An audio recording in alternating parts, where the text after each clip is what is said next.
Audio Jungle.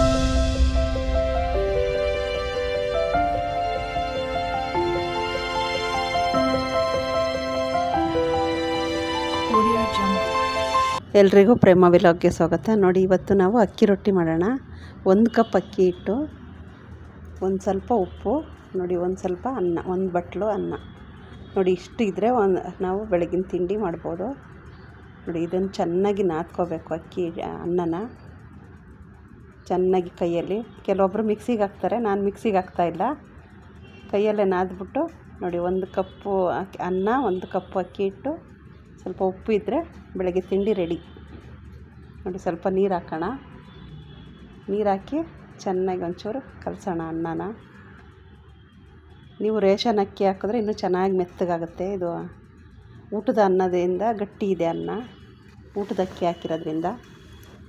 ನೋಡಿ ಇದನ್ನು ಕೈಯಲ್ಲೇ ಚೆನ್ನಾಗಿ ಸಣ್ಣಕ್ಕೆ ಕಿವುಚ್ಕೋಬೇಕು. ನೀವು ಜಾಸ್ತಿ ರೊಟ್ಟಿ ಹಾಕೋದಾದರೆ ಜಾಸ್ತಿ ಅನ್ನ ಮತ್ತು ಸ್ವಲ್ಪ ಹಿಟ್ಟು ತಗೊಂಡು ಮಾಡ್ಬೋದು. ನೋಡಿ ಸ್ವಲ್ಪ ಹಿಟ್ಟು ಹಾಕಿ ಕಲಿಸ್ಕೊಳ್ಳೋಣ ಚೆನ್ನಾಗಿ. ಚೆನ್ನಾಗಿ ನಾದ್ಕೋಬೇಕದು, ಇಲ್ಲಾಂದರೆ ಒಂದಲ್ಲ ಕೈ ರೊಟ್ಟಿ ಮಾಡೋದಕ್ಕೆ. ಬರೀ ಹಿಟ್ಟು ಕುದಿಸ್ಕೊಂಡು ಕೂಡ ಹಾಕ್ಬೋದು, ಅದು ರೊಟ್ಟಿ ಗಟ್ಟಿ ಆಗುತ್ತೆ. ಅನ್ನ ಹಾಕೋದ್ರಿಂದ ರೊಟ್ಟಿ ಚೆನ್ನಾಗಿ ಬರುತ್ತೆ. ನೋಡಿ ಇದರಲ್ಲಿ ನಾನು ಒಂದು ರೊಟ್ಟಿ ಒಂದು ಚಿಕ್ಕದಾಗುತ್ತೆ ಅಷ್ಟೇ, ಒಂಚೂರು ಕಲಸೋದ್ರಿಂದ. ನೋಡಿ ಸ್ವಲ್ಪನೇ ಕಲಿಸ್ಕೊಂಡು ಹಿಟ್ಟು ಹಾಕ್ಯತೀನಿ ನಾನು. ತುಂಬ ಜಾಸ್ತಿ ನೀರು ಹಾಕ್ಬಾರ್ದು. ಒಬ್ಬೊಬ್ಬರು ತುಂಬ ಹಾಕ್ಬಿಟ್ಟು ತುಂಬ ಎಷ್ಟು ಕಲಿಸ್ತಾರೆ ಅಂದರೆ ದಳ ದಾಸಪ್ಪನ ಮಾಡ್ತಾರೆ. ಇದೊಂದು ಸ್ವಲ್ಪ ಕಲಸಿ 2 ರೊಟ್ಟಿ ಆದರೆ ಸಾಕು. ನೋಡಿ ನಾವು 2 ಜನಕ್ಕೆ 2 ರೊಟ್ಟಿ, ಒಂದು ದೊಡ್ಡ ರೊಟ್ಟಿ, ಒಂದು ಚಿಕ್ಕ ರೊಟ್ಟಿ ಮಾಡ್ತೀನಿ. ನಮ್ಮ ಯಜಮಾನ್ರು ತಮಾಷೆ ಮಾಡ್ತಾಯಿದ್ದಾರೆ, ಒಂದು 10 ರೊಟ್ಟಿ ಹಾಕ್ತೀಯಾ ನೀನು ಅಂತ. ಸುಮ್ಮನೆ ಮಂಕೆ ಅಂದ್ಬಿಟ್ಟು ಅಲ್ಲೇ ಮಾತಾಡ್ತಾರೆ, ಏನು ಮಾತಾಡ್ತೀಯಾ ಅಂತ ಅಲ್ಲಿಂದನೇ ಮಾತಾಡ್ತಾರೆ. ಒಂದು 10 ಜನ ಇದ್ದಾರೆ ಅಂತ ಕೇಳ್ತಾಯಿದ್ದಾರೆ. ನೋಡಿ ರೊಟ್ಟಿನ ಚೆನ್ನಾಗಿ ಈ ಥರ ಬಟ್ಲು ಥರ ಹಿಂಗೆ ಮಾಡ್ಕೊಂಡ್ರೆ ತೊಟ್ಟೋದಕ್ಕೆ ಚೆನ್ನಾಗಿರುತ್ತೆ. ನೋಡಿ ನೀಟಾಗಿ ನೋಡಿ ಆಯಿತು. ಇದಕ್ಕೆ ಸ್ವಲ್ಪ ಹಿಟ್ಟು ಹಾಕ್ಕೊಳ್ಳೋಣ ಕೆಳಗಡೆ. ಇದನ್ನೆಲ್ಲ ಕ್ಲೀನಾಗಿ ಒರೆಸ್ಕೊಬಿಟ್ಟು ಇದ್ರ ಮೇಲೆ ಮಾಡ್ತೀನಿ ನಾನು, ಯಾವುದೇ ಮಣೆ ಗಿಣೆ ಏನು ತಗೊಂಡಿಲ್ಲ. ನೋಡಿ ಇಲ್ಲೇ ಸ್ವಲ್ಪ ಅದರಲ್ಲೇ ಹಿಟ್ಟು ಉಳಿಸ್ಕೊಂಡು, ನೋಡಿ ಇದರಲ್ಲಿ ಸ್ವಲ್ಪ ಹಿಟ್ಟು ಹಾಕ್ಕೊಂಡು ರೊಟ್ಟಿ ತೊಟ್ಕೊಳ್ಳೋಣ.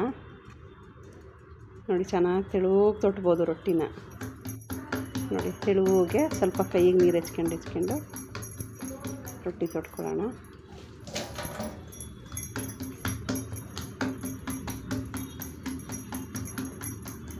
ನೋಡಿ ಚೆನ್ನಾಗಿ ಬರುತ್ತೆ.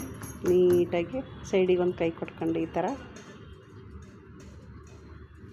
ನೋಡಿ ಸ್ವಲ್ಪ ಕೈಗೆ ನೀರು ಹೆಚ್ಕೊಂಡ್ರೆ ತೆಳುವಾಗಿ ತೊಟ್ಬೋದು, ಒಳ್ಳೆ ಪೇಪರ್ ಥರ ರೊಟ್ಟಿನ. ಈ ಕೈ ಒಂದು ಸೈಡಿಗೆ ಈ ಥರ ಕೊಟ್ಕೊಂಡ್ರೆ ಅದು ಒಡೆದೋಗಲ್ಲ. ನೋಡಿ ಎಷ್ಟು ತೆಳುವಾಗಿ ತೊಟ್ಬೋದು ಅಂದರೆ ಅಷ್ಟು ತೆಳುವಾಗಿ ತೊಟ್ಬೋದು ರೊಟ್ಟಿನ. ಇನ್ನೂ ಬೆಂಕಿಲಿ ಬೇಯಿಸೋದಾದ್ರೆ ಇನ್ನೂ ಚೆನ್ನಾಗಿ ಬರುತ್ತೆ ಒಲೆಯಲ್ಲಿ ರೊಟ್ಟಿನ. ಇದು ಗ್ಯಾಸ್ ಮೇಲೆ ಆಗಿರೋದ್ರಿಂದ ಈ ಗ್ಯಾಸ್ ಮೇಲೆ ಏನೇ ಬೇಯಿಸಿದ್ರೂ ಅಷ್ಟು ಚೆನ್ನಾಗಿರಲ್ಲ. ಆದರೆ ಒಲೆಯಲ್ಲಿ ಬೇಯಿಸಿದ್ದು ನೋಡಿರಿ ಎಷ್ಟು ಚೆನ್ನಾಗಿರುತ್ತೆ, ತುಂಬಾ ಚೆನ್ನಾಗಿ ಬರುತ್ತೆ. ನೋಡಿ ಎಲ್ಲರೂ ಒಡೆದೋಗಿದ್ರೆ ಈ ಥರ ಕೈಯಲ್ಲಿ ಸುಮ್ಮನೆ ಒಂಚೂರು ನೀರು ಹೆಚ್ಕೊಬಿಟ್ಟು ಈ ಥರ ಇದು ಮಾಡಿದ್ರೆ ಆಯಿತು. ನಾನು ಹಂಚು ಕೂಡ ಕಾಯಕ್ಕಿಟ್ಟಿದ್ದೀನಿ. ನೋಡಿ ರೊಟ್ಟಿ ತೊಟ್ಟೆ ಆಯಿತು, ಹಂಚೂ ಕೂಡ ಕಾಯ್ದಿದೆ. ರೊಟ್ಟಿ ಹಾಕೋಣ. ಬಿಸಿಯಾಗಿದೆಯಾ ಅಂತ ಮುಟ್ಟಿ ನೋಡ್ತೀನಿ ನಾನು. ನೋಡಿ ಬಿಸಿಯಾಗಿದೆ ಹಂಚು ಕಾಯ್ದ ಮೇಲೆ ಹಾಕಬೇಕು, ಇಲ್ಲಾಂದರೆ ರೊಟ್ಟಿ ಪಿಸುಗ್ಲು ಆಗುತ್ತೆ. ಆಮೇಲೆ ಪಿಸುಗ್ಲು ಆಗುತ್ತೆ. ಬಿಸಿ ಕಾಯ್ದ ಮೇಲೆ ರೊಟ್ಟಿ ಹಾಕಬೇಕು ನಾವು, ಇಲ್ಲಾಂದರೆ ರೊಟ್ಟಿ ಚೆನ್ನಾಗಿ ಬರೋಲ್ಲ. ಇದು ನಾನು ಅಕ್ಕಿ ರೊಟ್ಟಿ ಮಾಡ್ತಾ ಇರೋದು. ಜೋಳದ ರೊಟ್ಟಿನೂ ಕೂಡ ಮಾಡ್ತಾರೆ, ನಮಗೆ ಬರೋಲ್ಲ ಜೋಳದ ರೊಟ್ಟಿ ಮಾಡೋಕ್ಕೆ. ನೋಡಿ ಇದು ಬೆಂದಿದೆ. ನೀವು ಸ್ವಲ್ಪ ನೀರು, ಇದು ಕೈಯಲ್ಲಿ ಬಟ್ಟೆ ತಗೊಂಡು ಕೂಡ ಇದು ಮಾಡ್ಬೋದು. ನಾನು ಕೈಯಲ್ಲೇ ಇದು ಮಾಡ್ತಾಯಿದ್ದೀನಿ. ಕೈಯಲ್ಲಿ ಎಲ್ಲ ಕಡೆ ನೀರು ಸರುತ್ತಾ ಇದ್ದೀನಿ. ನೋಡಿ ನೀಟಾಗಿ ಎಲ್ಲ ಕಡೆ, ಇಲ್ಲಾಂದರೆ ವೈಟ್ ಹಂಗಿರುತ್ತೆ. ಒಂದು ಮೊಗಚೆಕಾಯಿ ತಗೊಂಡು ಮೊಗಚಾಕೋಣ. ಹಂಗೆ ಮೊಗಚೆಕಾಯಿ ಕಾಯಿಸ್ಬಿಟ್ಟು ಯಾರಿಗಾದ್ರೂ ಕೋಪ ಇದ್ದರೆ ಬರೆನೂ ಕೂಡ ಹಾಕ್ಬೋದು. ನೋಡಿ ಬೆಂದಿದೆ. ನೋಡಿ ನೀರು ಸರ್ವಿರ್ತೀವಲ್ಲ, ಹಂಚಿದ್ದೆಲ್ಲ ಕಪ್ಪು ಅಂಟ್ಕೊಳ್ಳುತ್ತೆ.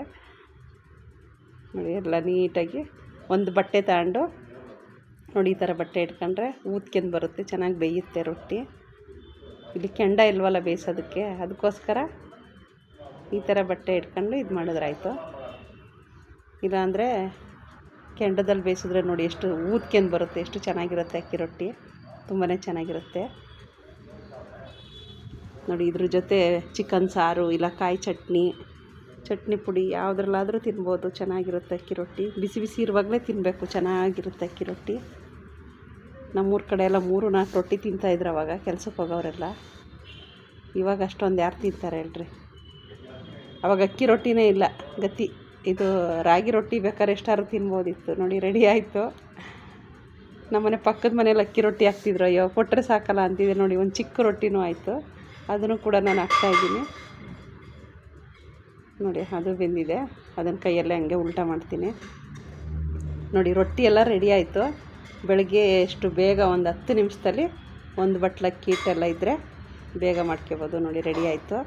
ಇದಕ್ಕೆ ಇವತ್ತು ನಾನು ಚಿಕನ್ ಸಾರಿದೆ, ಚಿಕನ್ ಸಾರು ಜೊತೆ ತುಂಬ ಚೆನ್ನಾಗಿರುತ್ತೆ ನೋಡಿ. ಮೊಸರು ಇದೆ, ಚಿಕನ್ ಸಾರಿದೆ, ಮತ್ತು ಚಟ್ನಿ ಪುಡಿ ಕೂಡ ಇದೆ. ಯಾವುದ್ರಲ್ಲಾದರೂ ತಿನ್ಬೋದು ಅಂತ ನಾನು ತೋರಿಸೋದಕ್ಕೆ ಇಟ್ಟಿದ್ದು. ಚಟ್ನಿ ಪುಡಿ ಮೊಸರು 2 ಜೊತೆ ತಿನ್ಬೋದು, ಚಿಕನ್ ಸಾರು ಜೊತೆನೂ ತಿನ್ಬೋದು. ಚಿಕನ್ ಸಾರು ಜೊತೆ ತುಂಬಾ ಚೆನ್ನಾಗಿರುತ್ತೆ ಅಕ್ಕಿ ರೊಟ್ಟಿ ನೋಡಿ. ನೀವು ಮನೇಲಿ ಒಂದ್ಸಲ ಟ್ರೈ ಮಾಡಿ. ಸ್ವಲ್ಪ ಅಕ್ಕಿ ಹಿಟ್ಟು, ಅನ್ನ ಎಲ್ಲ ಇದ್ದರೆ ನೀವು ಕೂಡ ಮನೇಲಿ ಮಾಡಿ ನೋಡಿ. ಚಿಕನ್ ಸಾರು ಜೊತೆ ತುಂಬ ಚೆನ್ನಾಗೈತೆ.